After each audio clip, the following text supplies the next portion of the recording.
दोस्तों आदाब, उम्मीद कि आप सभी खैरियत से होंगे। आज है 20 अगस्त 2026 और आज की सुर्खियां ये रहीं। ईरान पर ट्रंप का आर्थिक वार, स्ट्रेट ऑफ होर्मुज में फिर घमासान, दुनिया में बढ़ा तनाव बेहिसाब, सऊदी के तेल टैंकरों पर हूती का प्रहार, लाल सागर से अरब सागर तक मचा हाहाकार बेहिसाब, ईरान के साथ खड़ा इराक, दक्षिण कोरिया पर अमेरिकी दबाव का नया सवाल, सीरिया में इजराइल तुर्की आमने सामने, दारा के धमाकों ने बढ़ाया बवाल, परमाणु बयान के नाम पर सोशल मीडिया का झूठ, नेतन्याहू तक पहुंचा फर्जी पैगाम।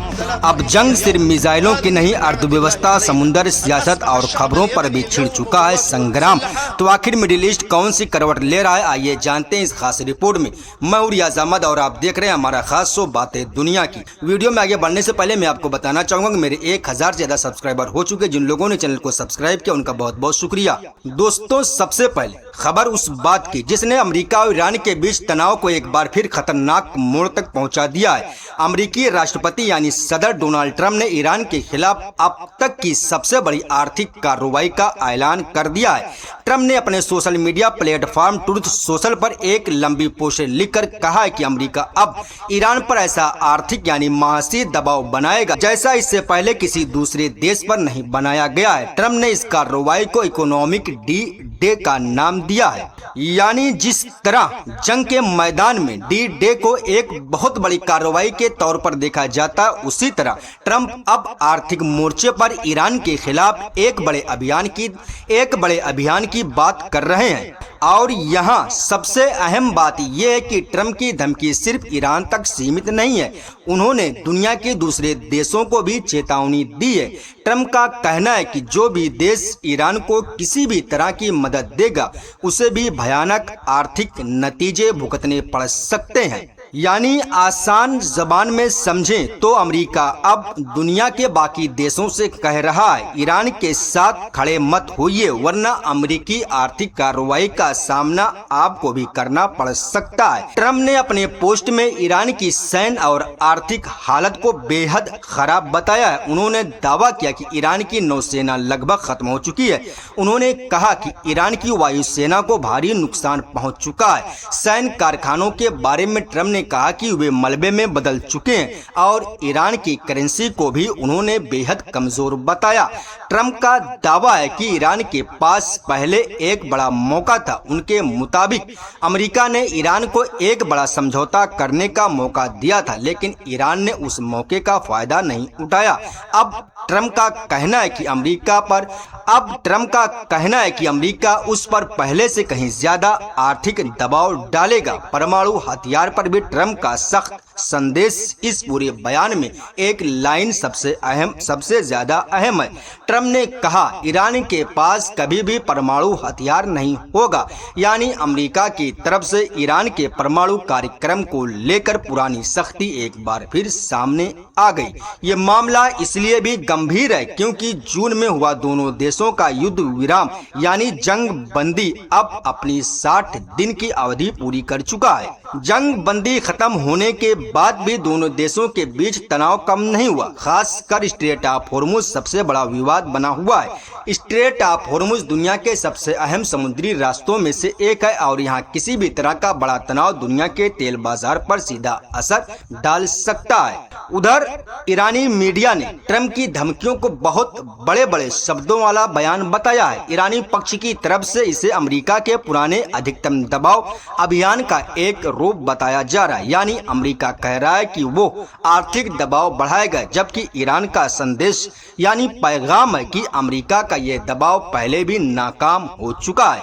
इसका सीधा मतलब है अमेरिका दबाव बढ़ाने की तैयारी में और ईरान भी हटने के मूड में नहीं दिखाई दे रहा है। दोस्तों, वहीं दूसरी तरफ हूती विद्रोहियों ने सऊदी अरब के खिलाफ अपने हालिया अभियान को लेकर बहुत बड़ा दावा किया। हूती सैन्य प्रवक्ता ब्रिगेडियर जनरल यहिया सरी ने बुधवार को बयान जारी करके कहा कि उनके बलों ने सऊदी अरब के खिलाफ कई बड़े सैन्य और समुद्री अभियान चलाए हैं। सरी के मुताबिक इन अभियान में सैकड़ों सऊदी अधिकारी और सैन्य कमांडर मारे गए या घायल हुए हैं। हालांकि एक जरूरी बात समझ लीजिए, ये हूती पक्ष का दावा है। सऊदी सरकार ने इन दावों की पुष्टि यानी तस्दीक नहीं की है और इन आंकड़ों को स्वतंत्र यानी आजाद रूप से भी सत्यापित नहीं किया जा सका है। हूथी प्रवक्ता के मुताबिक उनके हमलों में 12 से ज्यादा सऊदी युद्धपोत डूबे या उनमें आग लग गई। इसके अलावा उनका दावा है 94 जहाजों को इलाके के समुद्री रास्तों से गुजरने से रोका गया। यानी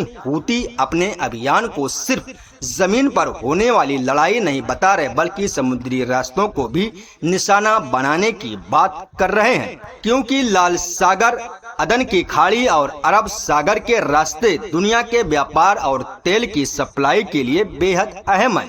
यहिया सरी के मुताबिक 20 जुलाई से 19 अगस्त के बीच हूथी बलों ने 18 सऊदी ऑयल टैंकरों पर सीधा हमला किया। 3 टैंकर लाल सागर में बताए गए, 3 टैंकर अरब सागर और अदन की खाड़ी में बताए गए। लेकिन मामला यहीं खत्म नहीं होता। हूथी प्रवक्ता का दावा है कि इसी दौरान 48 सऊदी तेल टैंकरों को रोककर वापस लौटने के लिए मजबूर किया गया। इनमें 34 टैंकर अरब सागर और हिंद सागर के इलाके में और 14 लाल सागर में बताए गए हैं। यहिया सरी ने यह भी दावा किया कि हूथी बलों ने सऊदी अरब के अंदर तेल और सैन्य ढांचे को निशाना बनाते हुए 9 सैन्य अभियान चलाए। इन जगहों में यम्बू, नजरान, जीजान, अबहा और सऊदी अरब का पूर्वी प्रांत शामिल बताया गया। इसके अलावा यमन के अंदर सऊदी समर्थित बलों के ठिकानों पर भी 14 हमलों का दावा किया गया। हूथी प्रवक्ता यहिया सरी ने चेतावनी दी है कि उनका अभियान जारी रहेगा और अगर उनके खिलाफ बड़ी कार्रवाई की गई तो उसका जवाब भी बड़े पैमाने पर दिया जाएगा। यानी लाल सागर से लेकर अरब सागर तक समुद्री तनाव फिर से बढ़ने का खतरा बना हुआ है। दोस्तों, वहीं दूसरी तरफ दक्षिण कोरिया के विदेश मंत्री चो ह्यून ने कहा है कि अमेरिका की तरफ से उनके देश पर ईरान युद्ध में शामिल होने का दबाव बनाया जा रहा है। ये बयान ऐसे वक्त आया है जब अमेरिका ईरान के खिलाफ अपनी कार्रवाई में सहयोगी देशों को साथ लाने की कोशिश कर रहा है। दक्षिण कोरिया के विदेश मंत्री से जब सांसदों ने सवाल किया तो उन्होंने कहा कि कुछ सैन्य फैसलों की जानकारी पहले से न तो दक्षिण कोरिया अधिकारियों को थी और न ही अमेरिकी अधिकारियों को, लेकिन इन घटनाओं को सियोल में अमेरिकी दबाव से जोड़कर देखा जा रहा। अमेरिका दक्षिण कोरिया से आखिर चाहता क्या है? रिपोर्ट के मुताबिक अमेरिका दक्षिण कोरिया में मौजूद अपनी कुछ एयर डिफेंस यूनिट्स को हटाकर ईरान से जुड़े सैन्य अभियान में इस्तेमाल करने की तैयारी कर सकता है। अब जरा सोचिए, दक्षिण कोरिया की सबसे बड़ी सुरक्षा चिंता कौन है? उत्तर कोरिया। ऐसे में अगर दक्षिण कोरिया में तैनात अमेरिकी एयर डिफेंस सिस्टम को किसी दूसरे इलाके में भेजा जाता है तो सियोल की चिंता बढ़ना स्वाभाविक है। दक्षिण कोरिया को डर है कि अगर अमेरिकी सुरक्षा व्यवस्था कमजोर हुई तो उत्तर कोरिया इसका फायदा उठाने की कोशिश कर सकता है। इस पूरे मामले में एक और दिलचस्प शब्द सामने आया, फिक्स एयरक्राफ्ट कैरियर। आसान जुबान में इसका मतलब ये लगाया जा रहा है कि अमेरिका दक्षिण कोरिया की जमीन और सैन्य सुविधाओं को अपने बेड़े और सैन्य अभियान के लिए इस्तेमाल करना चाहता। यानी दक्षिण कोरिया सिर्फ अपनी सुरक्षा के लिए अमेरिकी सैन्य मौजूदगी नहीं चाहता, बल्कि सवाल ये भी है कि क्या उसकी जमीन का इस्तेमाल अमेरिका दूसरे देशों के खिलाफ सैन्य कार्रवाई के लिए करेगा, या यहीं से दोनों देशों के बीच रणनीतिक दूरी की चर्चा शुरू हो गई।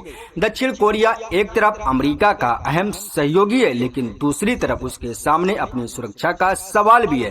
और अगर ईरान का युद्ध लंबा खिंचता है तो ये सवाल और बड़ा हो सकता है कि अमेरिका अपने सहयोगी देशों से कितनी मदद मांगता है और वे देश उस दबाव को कितना स्वीकार करते हैं। दोस्तों, वहीं दूसरी तरफ ईरानी संसद के अध्यक्ष मोहम्मद बाकिर गालिबाफ बुधवार को बगदाद पहुंचे हैं, जहां उन्होंने इराक के प्रधानमंत्री अली अल जैदी से मुलाकात की है। इराकी प्रधानमंत्री ने दोनों देशों के बीच पुराने रिश्तों को याद किया। उन्होंने कहा कि ईरान और इराक के बीच ऐतिहासिक, भौगोलिक और धार्मिक रिश्ते हैं। साथ ही आतंकवाद के खिलाफ लड़ाई में ईरान के समर्थन की तारीफ की। दूसरी तरफ गालिबाफ ने अरबईन के दौरान ईरानी ज़ायरीनों की मेजबानी के लिए इराकी सरकार का शुक्रिया अदा किया। लेकिन इस मुलाकात के पीछे सबसे बड़ा मुद्दा स्ट्रेट ऑफ होर्मुज भी रहा। इराकी संसद अध्यक्ष हेबत अल हलबूसी ने आज गालिबाफ से मुलाकात के दौरान स्ट्रेट ऑफ होर्मुज से तेल निर्यात को लेकर इराक के लिए विशेष छूट की मांग की, क्योंकि स्ट्रेट ऑफ होर्मुज में तनाव बढ़ने का मतलब है कि तेल की आवाजाही पर असर पड़ना। कुल मिलाकर दोस्तों, ईरान और इराक की ये मुलाकात सिर्फ औपचारिक मुलाकात नहीं है, बल्कि बदलते क्षेत्रीय समीकरणों का हिस्सा भी मानी जा रही है। इसी बीच सीरिया के दारा ग्रामीण इलाकों से धमाकों की खबर सामने आई। स्थानीय इलाकों में लोगों ने धमाकों की आवाज सुनी है, लेकिन शुरुआत में ये साफ नहीं हो सका कि धमाके किस वजह से हुए हैं। सीरिया में पहले से इजरायली हवाई हमलों और स्थानीय गुटों के बीच झड़पों का इतिहास रहा है, लेकिन इन घटना में अभी तक किसी पक्ष की तरफ से आधिकारिक जिम्मेदारी नहीं ली गई है। इसलिए फिलहाल इस खबर को सिर्फ धमाकों की बगैर तस्दीक शुदा घटना के तौर पर देखा जा रहा है। वहीं दूसरी तरफ इजरायली प्रधानमंत्री बेंजामिन नेतन्याहू ने सीरिया में तुर्की की सैन्य मौजूदगी को लेकर बेहद सख्त चेतावनी दी है। नेतन्याहू ने कहा है कि इजराइल सीरिया में तुर्की की सैन्य मौजूदगी को बर्दाश्त नहीं करेगा। इजराइल को खास चिंता तुर्की के उस सैन्य मौजूदगी से है जो दक्षिण सीरिया की तरफ बढ़ सकती है। इजरायली प्रधानमंत्री का कहना है कि तुर्की को पहले से ही साफ संदेश यानी पैगाम दिया गया था, लेकिन जब इजराइल के मुताबिक उस चेतावनी को गंभीरता से नहीं लिया गया तो उसने कार्रवाई करने का फैसला किया है। ये बयान 18 अगस्त को सीरिया के अबू अल दुहूर एयरबेस पर इजरायली हमलों के बाद सामने आया। इजराइल के मुताबिक हमले में रनवे और हैंगरों को निशाना बनाया गया। इजरायली प्रधानमंत्री कार्यालय का आरोप है कि सीरिया ने तुर्की को अलेप्पो के पास एक एयरबेस पर सैन्य बल तैयार करने की अनुमति दी है। इजराइल इसे अपनी सुरक्षा के लिए खतरा बता रहा है, लेकिन तुर्की ने इजराइल के आरोपों को पूरी तरह खारिज कर दिया। तुर्की का कहना है कि ये आरोप बेबुनियाद हैं और इजराइल सीरिया पर किए गए अपने हमलों को सही साबित करने के लिए ऐसे दावे कर रहा है। तुर्की ने इजराइल से अपनी आक्रामक नीतियां छोड़ने की मांग भी की है। सबसे दिलचस्प बात यह है कि अमेरिका ने भी इजराइल के हमले की आलोचना की। अमेरिकी अधिकारियों ने इसे अनावश्यक और क्षेत्रीय स्थिरता के लिए नुकसानदेह बताया। कुछ अमेरिकी अधिकारियों ने यह भी शक जताया कि यह हमला इजराइल में होने वाले अक्टूबर के चुनाव से पहले राजनीति से जुड़ा हो सकता है। यानी सीरिया अब सिर्फ सीरिया नहीं रहा, यहाँ इजराइल, तुर्की, अमेरिका और स्थानीय गुटों के हित एक दूसरे से टकरा रहे हैं। दोस्तों आज के दौर में सोशल मीडिया पर फैली एक झूठी बात किस तरह धीरे धीरे इतनी बड़ी हो सकती है कि बड़े नेता और बड़े मीडिया संस्थान भी उसे सच समझ बैठे। न्यूयॉर्क टाइम की रिपोर्ट के मुताबिक ये मामला 5 अगस्त से शुरू हुआ। एक भारतीय एक्स अकाउंट ने एक पोस्ट में दावा किया कि IRGC कमांडर अहमद वाहिदी ने ईरान के परमाणु कार्यक्रम को लेकर एक बड़ा बयान दिया है। दावा था कि उन्होंने कहा अगर अमेरिका और इजराइल के पास परमाणु हथियार हैं तो ईरान अपनी परमाणु महत्वाकांक्षाओं को नहीं छोड़ेगा। सुनने में ये बयान काफी बड़ा और खतरनाक लगता था, लेकिन असली समस्या ये थी कि ऐसा कोई भरोसेमंद सबूत नहीं था कि वाहिदी ने ये बयान दिया था। इसके साथ AI से बनाई गई तस्वीर भी इस्तेमाल की गई, यानी झूठी खबर के साथ ऐसी तस्वीरें लगाई गईं जिससे पोस्ट देखने वालों को लगे कि ये कोई असली और आधिकारिक खबर है। फिर झूठ ने रफ्तार पकड़ी, सोशल मीडिया पर पोस्ट फैलने लगी। इजराइल समर्थक अकाउंट ने इसे शेयर किए, के बाद मामला इजरायली मीडिया तक पहुंचा। कुछ इजरायली मीडिया रिपोर्टों में इसे ईरान की पहली सार्वजनिक परमाणु घोषणा जैसा रंग दिया गया। फिर नेतन्याहू के बेटे यायर नेतन्याहू ने भी इसका जिक्र किया और मामला यहां तक पहुंच गया कि प्रधानमंत्री बेंजामिन नेतन्याहू ने खुद एक कार्यक्रम में इस फर्जी बयान को सही मानकर उसका हवाला दे दिया। यानी जो बात एक सोशल मीडिया पोस्ट से शुरू हुई थी वो कुछ ही समय में एक बड़े राजनीतिक बयान का हिस्सा बन गई। फिर पहुंचा अमेरिका। इसके बाद यही दावा अमेरिका पहुंच गया। अमेरिकी अधिकारियों और सांसदों ने इसे सोशल मीडिया पर शेयर किया।